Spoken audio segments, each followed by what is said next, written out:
All right, well, today I am super excited to have Melissa Hager on with us for a chat. She is a comedian, the founder of the comedy series, and also has her own YouTube channel, Melissa Hager TV. So hopefully we'll get some funny moments today. I'm a huge fan of bringing humor into my therapy sessions, so why not have a comedian on and start the day off right? You're brave, Kelly. I think you're very brave because you just never know what's coming on. I forgot. Is there a rating on this show that I should know about? I don't think so. I think it's a listen at your own risk type thing. So we're just gonna go with it. That was your disclaimer, people. I love the drink. What's in the cup for today? Well, it's actually just Gatorade, but it was so colorful. I was like, come on, why not? Oh, well, that's good for some hydration. It's supposed to be hot today. Yeah, I need to hydrate still from the weekend. Yes. And maybe to pregame for the weekend coming up. It'll be the 4th of July, and I know it's going to be a scorcher. So always good to get hydrated. Yes. All right, so coming right out of the gate, I have personally dealt with this so I'm a blogger. I've been doing this for a couple of years. I've dealt with recently negative comments being posted on my blog or emailed. And I wonder, what is the best advice you have for people dealing with bullies, negative comments? And this can be anything. It doesn't even have to be, you don't have to be a YouTube star or a celebrity. It can be anything from a family member posting something on Facebook that is degrading, or something you read online, or even for you, like a heckler in the audience. How do you deal with negative comments, criticism? Well, I mean, first of all, a heckler in the audience is definitely different. That's typically someone who's had a little bit too much to drink and they want attention. Yeah. And so either you give them that attention or you shut them down because they won't stop talking to you. But recently, well, I guess it's been going on forever, but recently we've seen kind of a spike in this whole name calling, bullying. I'm going to hide behind my computer and say some really awful, nasty things. That's just like a strange trend right now that breaks my heart. I absolutely hate all that stuff. And here's the thing. Hurt people hurt other people. And that's what I try to focus on and what I try to keep in mind when somebody like cuts you real deep, like to the core, that, everything in you, the hair on the back of your neck stands up. That's what I try to keep in mind. I'm like, what happened to them?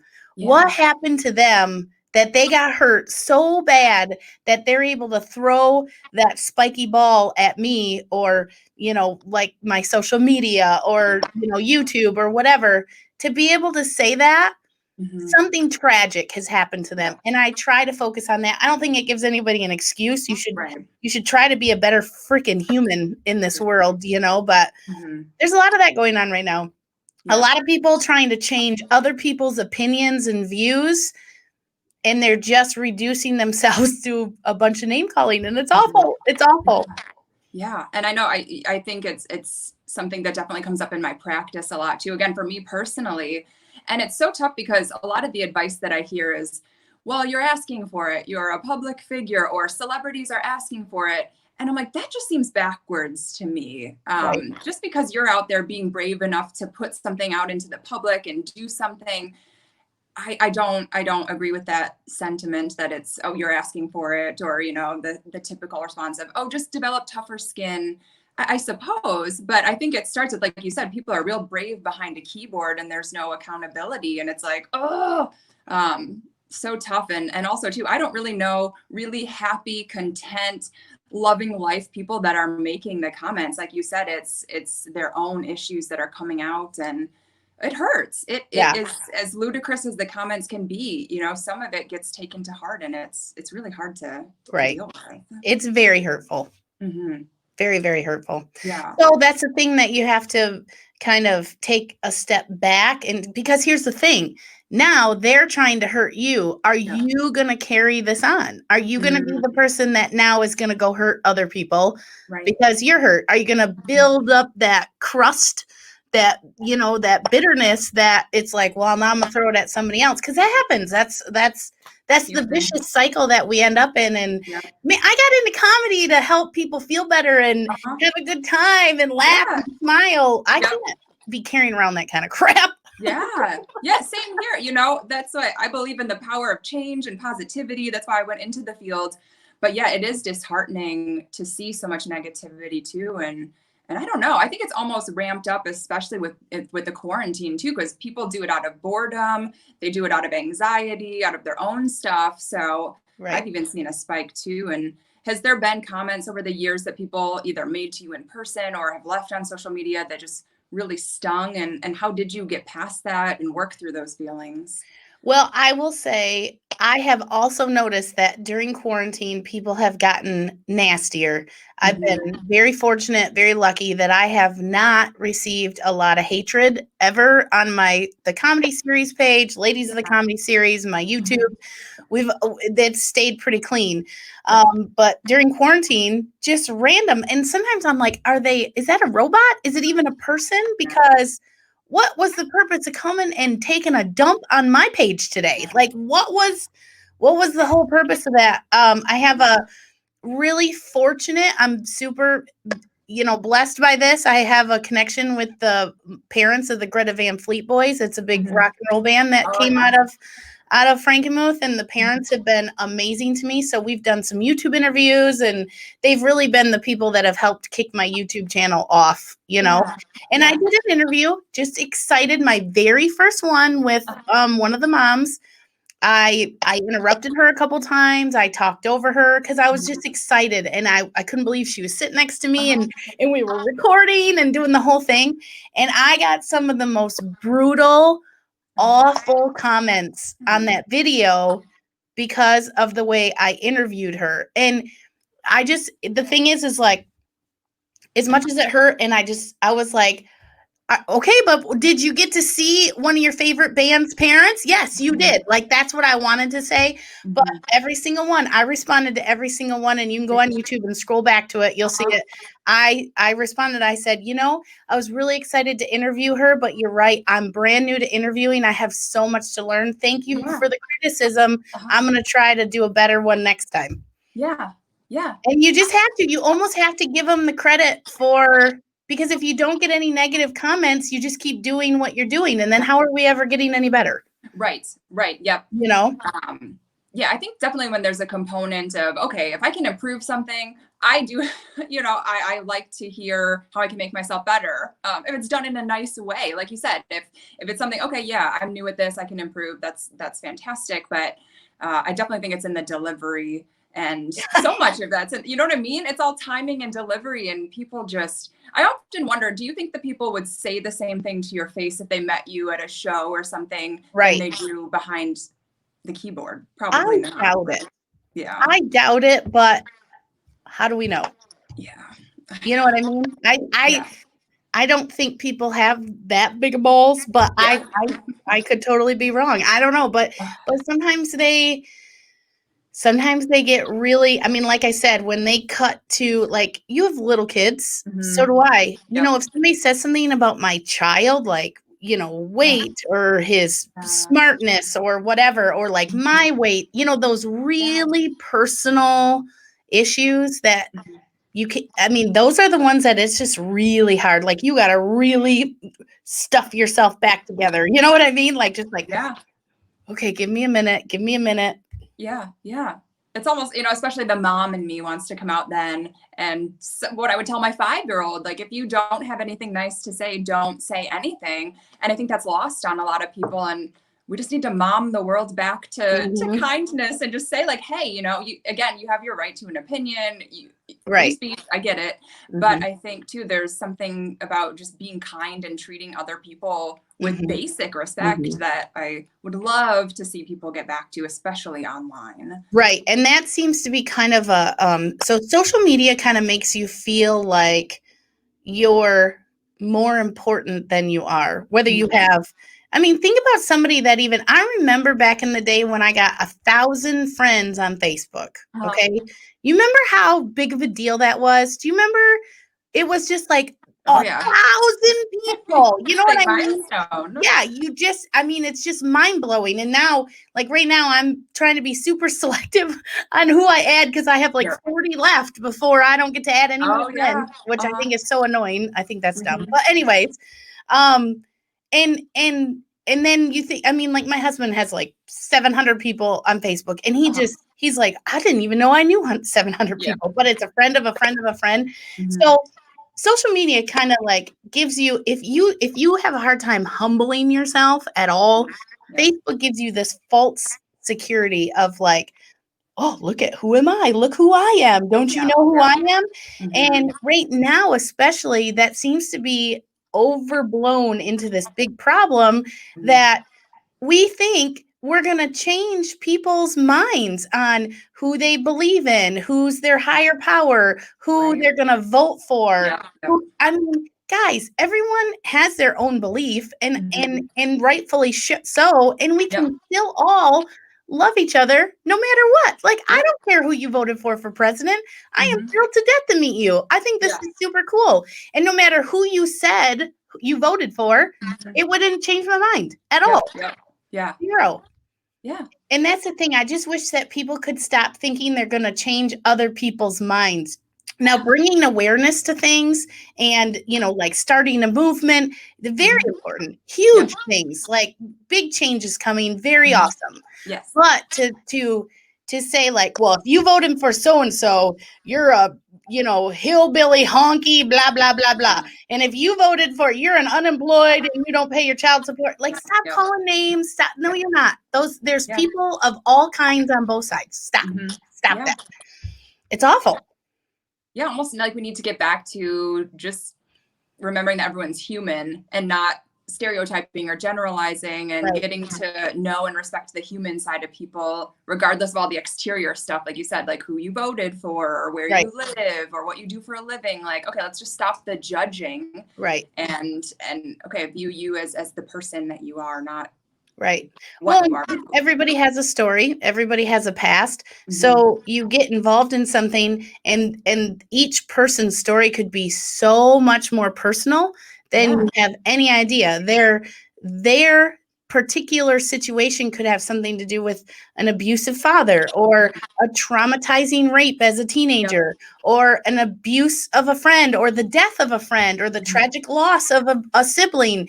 Like those things all make us who we are and form our views and opinions based on the emotion we feel Mhm. during those tragic events.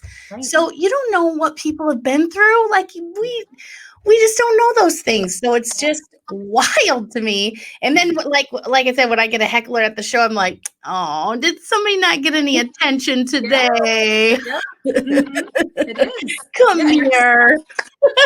you're so right though, because everyone has this invisible backpack of heaviness we're carrying around, and that's what I've loved about being in the field that I am, is that I get to hear these stories and I can actually see, okay, this is directly related to, like you said, like some kind of childhood trauma or whatever it is. But most of us don't get a chance, or we don't take the time to get to know or see that side of someone. So yeah, we need to again get back to that human side and just reconnect on Facebook, that human level. Facebook and Instagram is nowhere to get to know each other. No, It's not just at a all. place to steal each other's memes Yep, and yep. make us laugh our butts off. Come on, Mhm. let's just do that. Yeah. It's like you have 2 seconds to get someone's attention, or you're scrolling, and yeah, it's such a fast-paced society these days too, and definitely in social media. For sure. So one thing that I had mentioned a little bit ago is that I love infusing humor into my sessions, even on the really heavy stuff. I think that if you can find a way to not necessarily laugh at a death or something like that, but if you can see the humor in maybe a mistake that you made or something that went wrong that you didn't think was going to, that's kind of my personal way of coping. And I just love bringing humor into my life. I think as a mom of 2 little kids, if I didn't laugh all day, I'd probably be crying and pulling my hair out. So how do you infuse humor into kind of some of the heavier stuff in your life? Well, that is an interesting art that I haven't completely figured out yet. I mean, I have some really awful memories from my childhood of growing up on a farm and like things I just hated about it. But being known as the funny farm girl now has become kind of a thing. And I got all these fun stories I tell about being on the farm, but those are like highlights, those are like, here's all the good things.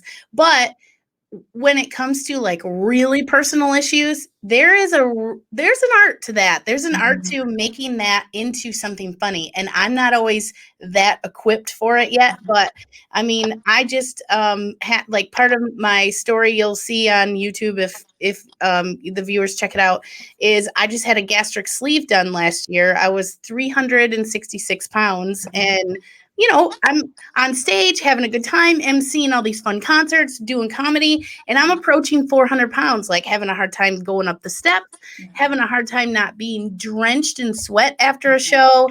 Like my kids were suffering because when I wasn't on stage, I was just sleeping all the time. So I kept it a secret. Like I went through the entire process in complete silence until it was done because I didn't want anybody to talk me out of it because I knew somebody would try.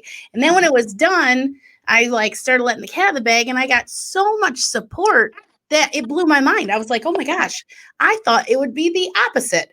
So then I decided to make some videos and it's on YouTube now. And I've kind of documented my journey. We're at like the 95 pounds gone mark and I'm trying to hit the 100. I got all this fun stuff planned for 100 pounds. And I have already started writing things about this whole journey that I've been through that hopefully are hilarious. But when you're so heavy that people, like when you're walking down the sidewalk, taking a walk and somebody drives by and they moo at you or they do pig calling at you, you know what I mean? Like that stuff digs inside a little bit and it's hard to make it funny, but there's great punchlines to that. Great punchlines to that. And then I think what it does is it helps people not take their life so serious. Like it just helps them not go home and be like, wow, shit, that happened to her. I'm good. Yeah, totally. I'm good.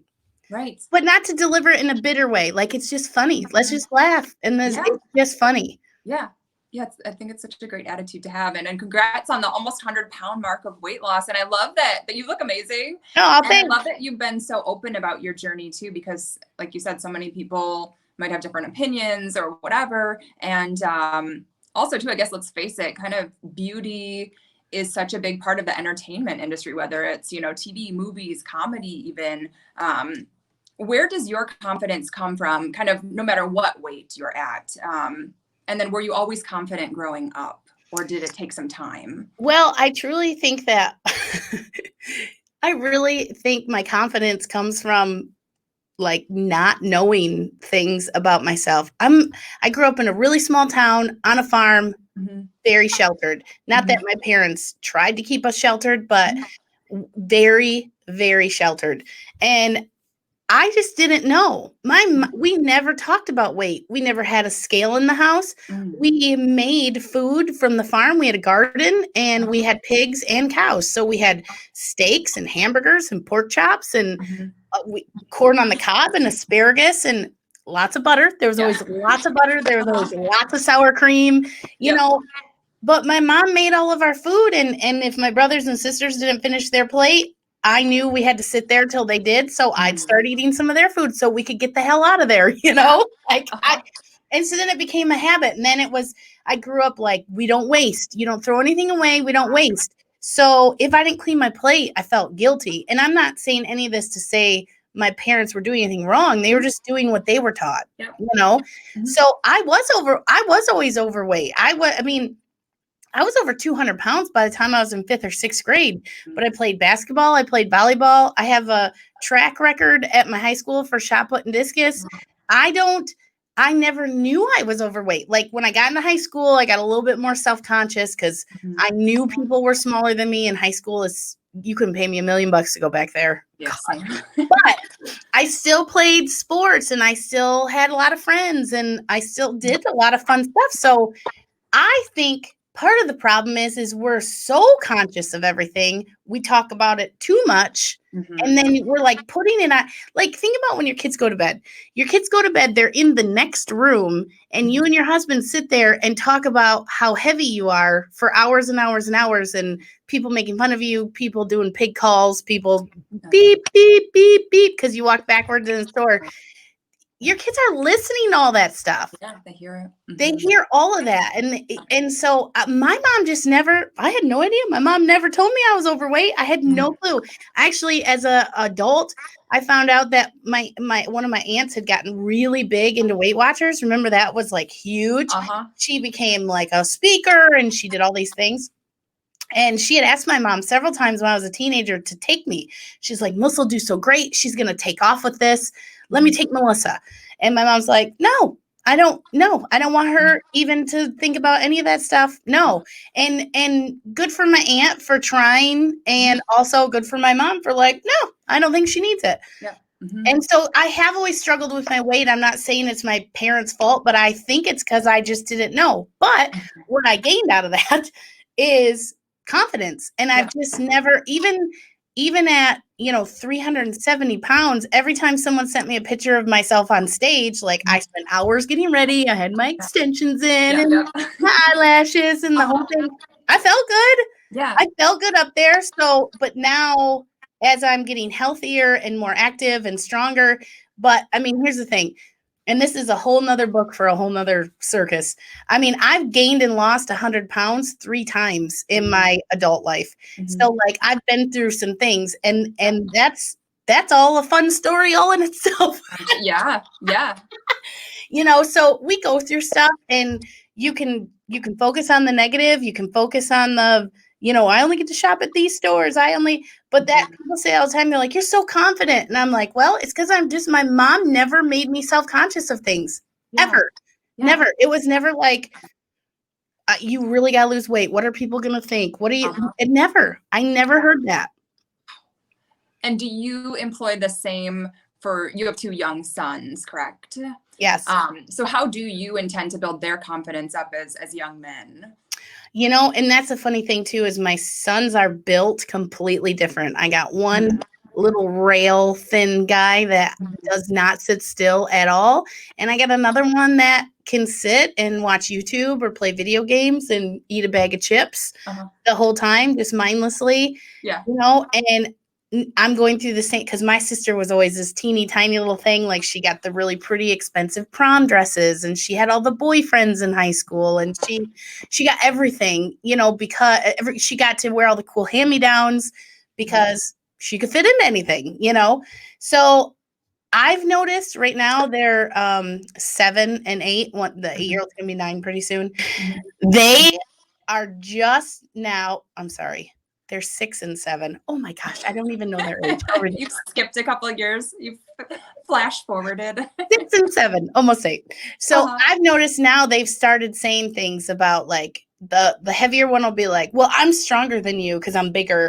And the little one will be like, well, look at my little tiny stomach. And I don't know where they get that from. I don't talk about that, So we have so much more influence now with YouTube and social media and TikTok and all that stuff, that it's like, I'm going to do my best to just try to build them up. And I tell them all the time, I'm like, the Hagers were given the gift to make people happy and make them smile. That's our job. Our job is to make people feel good. Yeah. So like when they say something that's mean or snarky or, I'm like, do you think that made them feel good? It's the Hager's job to make people feel good. Yeah.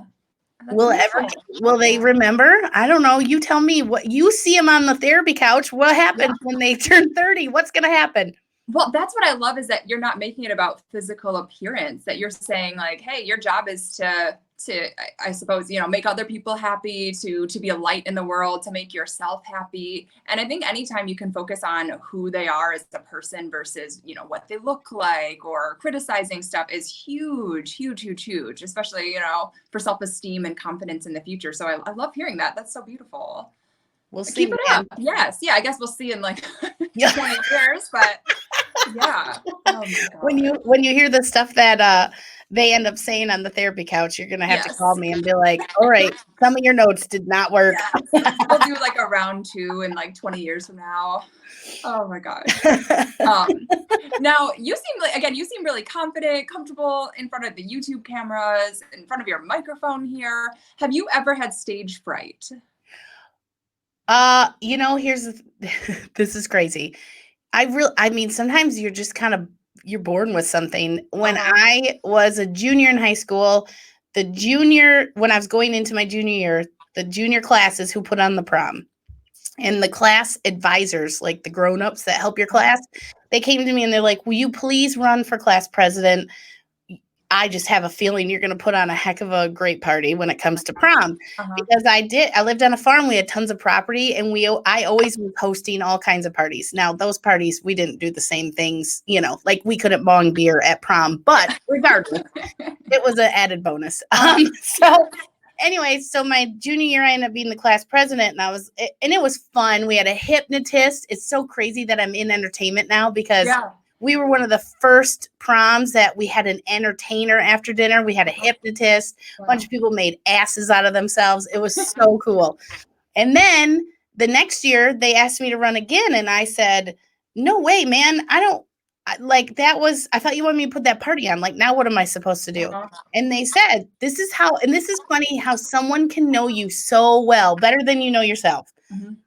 They said, listen, 3 people get the microphone at graduation: the valedictorian, the salutatorian, and the class president. And you are not going to be either of them first 2. I was like, oh, and they're like, don't you want to give a speech at graduation? I was like, yes. Oh, yeah. So I spent the whole year writing that speech, the whole year. I wanted people to laugh. I wanted them to cry. I wanted it to be. And then after high school, I was going to go into broadcasting. I wanted to be on the radio. I thought it would be so fun to be a personality on the radio. And then I went to a job fair and saw how much money they make. And I didn't know anything about starting your own thing. And I was like, well, that's not going to work. So I just ended up doing real estate, which was fun. I still got to entertain people. I still got to enjoy, being around people. And then I got the opportunity to roast my grandparents for their 50th wedding anniversary. And I just talked to a couple relatives, got a couple fun stories, but then exaggerated it into, a whole thing. And that whole room laughing, I mean, it goes through you like electricity. I was like, I need more of that. I need more of that. So once in a while, like now, 5 years in, when I get to open for, a big star or somebody that's been on TV or someone that filled the room, the whole room is there because of them. And you're just the opener. You know what I mean? Yeah. Sometimes I'll let my nerves get the best of me a little bit. And then you just use it.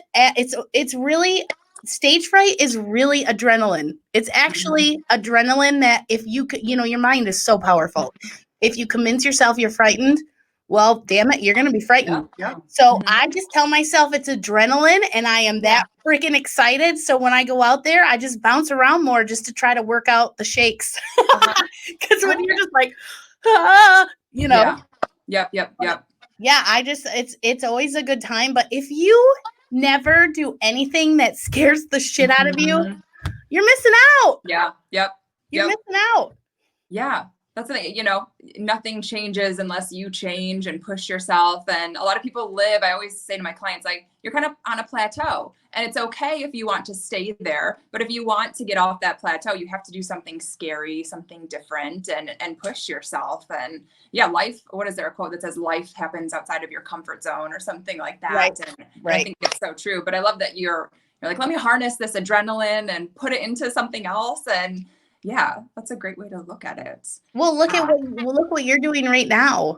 I'm going to use this adrenaline and well, you have I've seen your Instagram. You have a crap ton of followers and so many people look up to you and love your advice and love watching you, but to go live and physically talk to another person besides just posting is a whole nother beast. And you're just like, let's do it. Let's do it. That's what's so much about you. Like, so much. Thanks. Yeah, I'm trying. I really, I feel like I have to practice what I preach to clients too. Like if I'm telling them, do something that scares you, do something that's different, or chase your dreams. Okay, I'm going to do it because I'm going to show you that not only am I telling you what to do, but I'm doing it too. So I totally feel it. So thank you. That's awesome. So to kind of wrap up here, I wish I could talk to you for like 6 hours, but we probably we can do it again. Talk to YouTube or something. What's the best kind of quote or life lesson, piece of advice that you've heard that sticks with you, or like a mantra when you're having a bad day? What do you always come back to? Oh boy, I talk to myself a lot, so I hope it's not a quote from my own brain because that's really sad. No, I really. So I've always been somebody that likes to bring people together. I love building strong relationships, and I teased people. I've always said, listen, if you don't like me, that's fine, but please talk about me behind my back. Don't say it to my face. Because I can't take it. Yeah. I can't take it. But in all honesty, that just shows that's something that I really need to work on. And that has been something I've been trying to toughen up and not like take stuff in. Just because I don't show it on the outside or put it out there, people do hurt my feelings all the time. Human, of course. And especially being in comedy. I mean, this is like a very male heavy world. So the females sometimes have a hard time like putting their foot in the sand and making their mark. Like, hey, I'm legitimate. I'm going to be around for a while. I can't tell you how many times I've had men and women do our comedy shows up here in Frankenmuth or the surrounding area with the comedy series. And after we get done, they're like, I can't believe it. This was like a real comedy show. And I'm like, what were you expecting? They're like, well, I mean, I'm coming up to the middle of nowhere that has never had comedy. And I'm like, yeah, we really studied the craft to make sure that it's a real thing. So that's been something I've been trying to work on, is just taking stuff in, like making a mental note, it's okay, and then letting it go and just let my memory forget it and move on. Because holding grudges and, I don't like this person because of this, I can't remember all that stuff. Like I don't even have the brain space for it. This is all mostly hair. This is not, there's not room. Very little room. You got to just save room for what's really important. Just open up the flaps, let it go through. Oh my gosh. I love that though. But that's so important. And that's something I try to practice too, just being in the moment, being present with who you're with. And I think that if you're really, so many times when we're worried about what someone said about us or holding on to anger, we're not living in the moment. We're not spending time with our kids, or we're not really there with our husband or wife or partner. And we're missing out on so much because we're living in like anger or the past or projecting into the future. And it's like, all right, let me just bring myself back here. Who am I with? What am I doing? Let me like be in the moment. It's so important. And you know what's sad, Kelly, is at some point, my husband's going to listen to this and he'll be like, boy, I sure wish she'd forget the stuff that I do wrong. Sorry, honey. Is that the key to a happy marriage, I wonder? I don't know. I haven't figured that out. Yeah. I'm just kidding. He's great. He's amazing. But everybody has their little hang up, and it's just funny because once in a while we'll get in a disagreement about something and one of us will bring up something from 4 years ago, and it's like, oh, you're still hanging on to that, are you? Yeah, and it just comes out at that moment, and whoopsie. Yes, yeah, there could be a whole 20,000 podcast episodes on resentment and husbands. Right. Oh my gosh. Well, Melissa, thank you so much for taking time with me and chatting about confidence and comedy and loving yourself. And if people want to find out more information, where can they find you at? Well, you can find me on Facebook and Instagram, Melissa Hager, or the Ladies of the Comedy Series. That's a podcast that I do with some friends of mine, and we're going to have Kelly on very soon. I hope we can work that out in the schedule.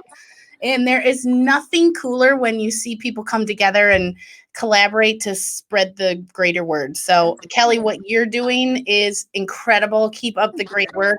Everybody that knows you adores you, and that's hard to do. That's hard to do. So you're obviously a genuine, real person. I try to be, There's days that I wish that I could just live the life that I think I live on Instagram sometimes. But I think being a mom has really humbled me. There's nothing more humbling than when your 5-year-old says you look fat and that, or I don't like your hair, or it's like having the best friend that you always wish you had. That's just bluntly honest with you. Honest. But yeah, it's great. I think the world needs more real people talking about real things, and there's so much negativity out there. It's and you're almost, mine are a little bit older than yours, so you're almost past this point. But like when you go, you walk into the room and you notice there's something brown on your finger, and you're like, I better sniff it. Oh God! Like, I don't know what that is. Sniff it before you lick it. Sniff it before you. Okay, that is some good advice. Are you guys working on any more shows coming up, or is there what's next for? Yes, hopefully, if you stay in touch, thecomedyseries.net. There's nothing on the schedule soon, but there is some things coming up in August. We started doing drag queen bingo last year, and that was in addition to some of our comedy shows. So we're bringing live comedy back, probably outdoors for right now.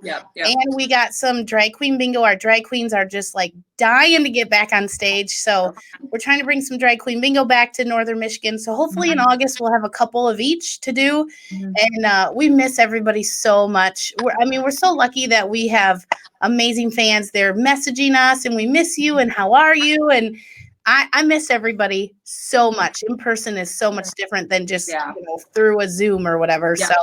I can't wait. I can't wait to see people and touch them and hug them. And even if it does have to be an elbow, that's fine. I'll do it. I can't wait. Well, thanks again so much for spending your time with us. And hopefully everyone will check you out and check out some of your YouTube videos and follow you on Instagram and get to know you more. So thanks again. And I will hopefully be seeing you in person soon. Sounds good. Thanks, Kelly. Thanks.